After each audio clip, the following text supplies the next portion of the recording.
안녕하세요. 오늘은 창세기 9장에 대해서 나눠볼 텐데요. 이 내용을 또 이제 나누게 해주신 하나님과 들어주신 여러분들께 감사하다 말씀드리고 싶습니다. 좀 이제 상대적으로 중요한 내용입니다. 그 8장에서 노아가 감사의 제물을 방주에서 나와서 드리는 것으로 이제 마치게 되죠. 거기에 대해서 마치 하나님께서 응답을 하시는 것처럼 이제 말씀을 해주십니다. 9장의 시작이 그렇습니다. 이 부분을 이제 마그나 카르타라고 해요. 대헌장이라고 합니다. 유대인들이 굉장히 중시하는 내용이기도 합니다. 근데 이제 창세기 9장의 앞쪽 내용을 보면 이제 창세기 1장에서 하나님께서 세상을 창조하시면서 이제 생육하고 번성하라 뭐 이제 이 말씀을 주시는, 그리고 이제 인간에게 이제 관리하라고 하시는 그 말씀이 다시 반복되는 것 같습니다. 하지만 역시 후반부에 가면 이제 그 살인에 대한 내용이 나옵니다. 이제 이건 이제 뭘 암시를 하냐면 노아의 방주 사건이 있는 다음에도 또다시 인간은 타락하게 될 것이다.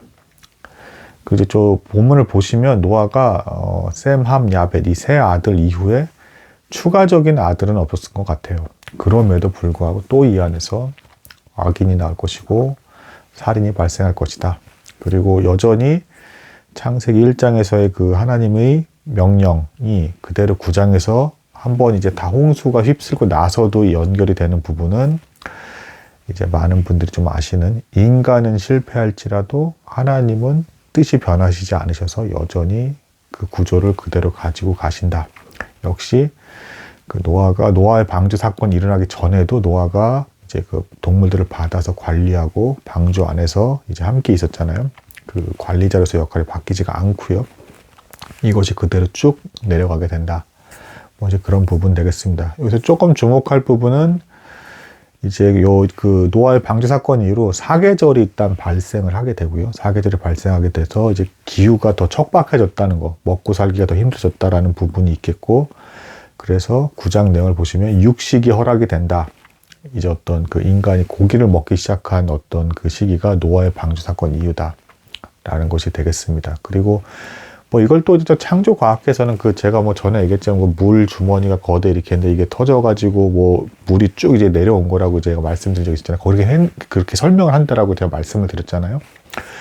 그 이후에 이제 햇빛이 더 강렬하게 들어오고 대기의 순환이 더 활발하게 이루어지면서 그 기온차가 커지게 되고 인간의 몸에 더 해로운 것들이 많이 쏟아져 내려왔다. 뭐 이렇게 해석을 하기도 합니다. 과학적인 입장에서. 그래서 수명이 줄어드는 것이다. 뭐 또 이제 이렇게 설명을 하는 일종의 한 가지 어떤 그 입장이 좀 있습니다. 뭐 이제 여기까지 참고로 말씀을 드리고, 이제 그 대헌장, 이 그 마그나 카르타 후반부에 보시면 이제 그 피째 먹지 말라는 게 나오는데, 육식을 허용을 하시는데 피째 먹지 말라. 그럼 뭐 사람이 뭐 동물의 피 먹으면 큰일 나냐고, 이거에 대해서 뭐 어떤 그 다양한 또 각도로 해석을 해요. 뭐 건강을 생각하셔서 이렇게 하셨다, 뭐 또 뭐 거룩함을 나타내서 이렇게 했다, 뭐 기타 등등 있는데, 가장 대세로서 볼 수 있는 해석은 이제 인간은 인간에게 피를 묻고, 이제 피가 생명이라 하셨는데, 그러니까 예수 그리스도께서 피를 흘리는 죽음을 이제 당하셨잖아요. 그게 이제 뭐냐면 그 죄에 대한 값을 생명으로 지불하는, 피를 흘린다라는 게 이제 생명으로서 값을 지불한다라는 걸 의미하고,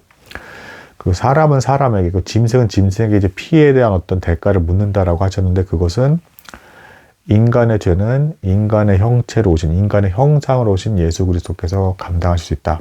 예수 그리스도의 몸이 인간의 모습이죠. 그러니까 죽을 수 있는 하나님의 형태로 오신 거잖아요.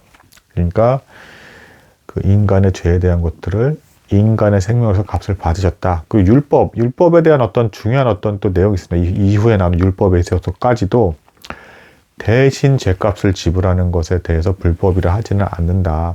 그래서 대신 갚아주는 내용들이 막 나옵니다. 그 율법 뒤에도 보면.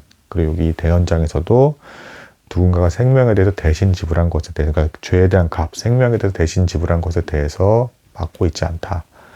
그래서 예수 그리스도께서 율법의 완성이다. 율법을 다 이루셨다. 뭐 이런 내용까지 연결되는 것으로 볼 수가 있겠습니다. 그리고 이제 하나님께서 인간에게 이제 공포심을 이제 그 내려놓게 하기 위해서 이제 그 화목의 증표, 이제 무지개를 보여주시죠. 참고로 이 무지개는 요한계시록에 보면 예수 그리스도의 보좌를 상징하기도 합니다. 이게 뭐예요? 이 무지개라는 건 곧 하나님께서 진노를 푸시고 인간과 다시 화목하게 되었다. 그러니까 그 중보자 예수 그리스도를 통해서 이제 화목하게 된다라는 것을 이 무지개를 통해서 상징적으로 나타내고 있습니다. 참고로 또 무지개는 레인보우, 영어로 이제 레인보우는 비화살이죠. 근데 무지개 모양이 어때요? 요렇게 돼 있죠. 이렇게 활시가 하늘로 향해 있습니다. 그리고 활시위는 없어요. 이 얘기는 뭐냐면 하나님께서 다시 이제 물로 재앙을 내리시면서 우리에게 그 진노를 그런 형태로 이제 베풀지 않겠다. 그래서 이제 다시 회복이 되었다라는 어떤 걸 다시 반복적으로 보여주시는 증표가 되겠습니다. 일종의 계약서의 도장과 같은 어떤 그런 역할을 하는 하나의 표가 되겠습니다. 이후에 이제 그 노아와 이제 그 세 아들에 대해서 얘기가 나오는데, 그 노아가 이제 그 밭을 가게 되면 다시 이제 농사 일을 하게 되면서 이제 표현이 나오죠. 이제 땅을 보게 되었다라는 표현이 나와요. 방주에서 오히려 나왔더니 노아도 다시 땅을 보게 되었다. 근데 이걸 두고 이제 뭐 이게 부정적인 어떤 표현을 한 것이다, 아니면 그냥 일상적인 표현을 한 것이다, 의견이 나누긴 하지만 대체로 그 이후에 노아가 실수입니다. 대부분이 이제 다 봤을 때 노아가 일부 나쁜 짓을 의도적으로 했다라고 보진 않고 있고, 실수로 나무 열매를 먹었는데 취하게 된 거죠. 취해서 이제 벗은 채로 이제 눕게 되는 이제 이런 실수를 하게 되는데, 노아가 오히려 어려움 가운데 있었을 때는 방주 속에서 하늘을 바라보며 하나님만을 바라봤는데, 이제 막상 다시 일상으로 돌아가서 일을 하게 되니까 땅의 것들을 보게 되면서 하늘의 소망을 덜 덕에 두게 되었다. 이 실수는 단 한 번의 실수로 보고 있습니다. 대체적으로. 그래서 벗은 채로 있었는데, 이제 그 함이 이제 처음에 이제 목격을 하고 나서 이것을 이 수치를 가리지 않고 이제 나머지 형제들한테 다 발설을 해버리죠. 근데 이게 우리 상식으로 봤을 때는, 아니 뭐 아버지 다 벗은 거 뭐 아들이 다 볼 수도 있고 뭐 목욕탕에도 갈 수 있고 뭐 이런 거 아니냐라고 생각할 수 있을지 모르겠지만, 사실은 이제 창세기에서의 범죄를 하고 나서 어떤 우리 그 첫 이제 느꼈던 게 뭐였어요? 수치심이죠. 옷이 다 벗겨졌다라는 것에 대한 수치심, 곧 죄를 떠올리게 하는 부분입니다. 창세기에서의 첫 시작, 우리가 그 낙원에서 쫓겨났을 때 그 죄를 떠올리게 하는 그 수치를 보여주는 게 이제 옷을 이제 벗은 모습이 이제 드러났다라는 것이 될 테고, 그것에 대해서 하나님께서는 어떻게 하셨습니까? 가죽 옷을 입히셨죠. 그래서 그 수치를 가려주셨죠. 마찬가지로 누군가가 잘못한 것이 있다라고 한다 그러면 그 사람은 회개해야 될 문제고, 그리고 그 주변에서 그걸 발견했다면 그 죄의 모습을 가려주어야 한다라는 거. 그래서 함은 아버지의 수치를 드러냈지만, 이제 셈과 야벳은 이제 뒤로 아버지의 그 벗은 그 모습, 그 부끄러운 모습을 보지 않고 이제 가려줍니다. 이렇게 담요를 쓰니까 가려주죠.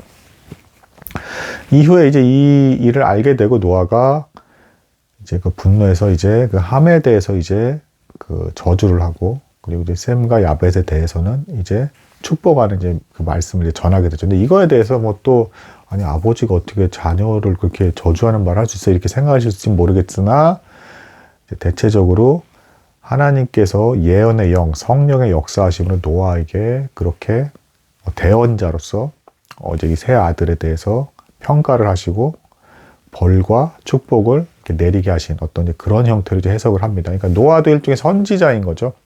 그러니까 하나님께서 구약시대 특히 이제 대단하게 이제 사용하신 인물들은 기본적으로 선지자라고 볼 수가 있다. 그래서 예언의 영이 임해서 성령의 역사하심으로 노아가 하나님의 메시지를 그렇게 전하게 되었다. 이 아들에게. 그러니까 노아 자체가 또 막 해서 함부로 심판자로서 이렇게 막 분노하면서 그랬다라는 게 아니라, 하나님의 영이 임해서 그렇게 그런 이제 말씀을 전하게 되었다라고 보고 있습니다. 그래서 결론적으로 함은 이제 이방 사람으로서 가나안의 이제 그 아버지가 되고요. 이제 함도 역시 아버지가 되는데 수치스러운 아버지가 된 것이죠. 그러니까 노아를 이제 수치를 이제 아버지에 대해서 수치감이 있는 어떤 표현을 한 것에 대한 대가로 함도 가나안 이방인의 아버지가 된다는 그 수치스러운 어떤 것들이 기록에 남게 된 것이고, 셈의 장막에 야벳이 거한다라고 해서 이 셈은 아마 유대인들을 이제 나타내는 것이고, 여기서 예수 그리스도가 나타나게 되죠. 그리고 그 예수 그리스도가 태어나셔서 그 장막에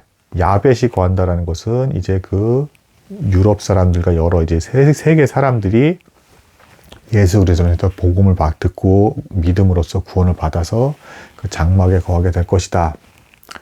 교회를 이루게 될 것이다.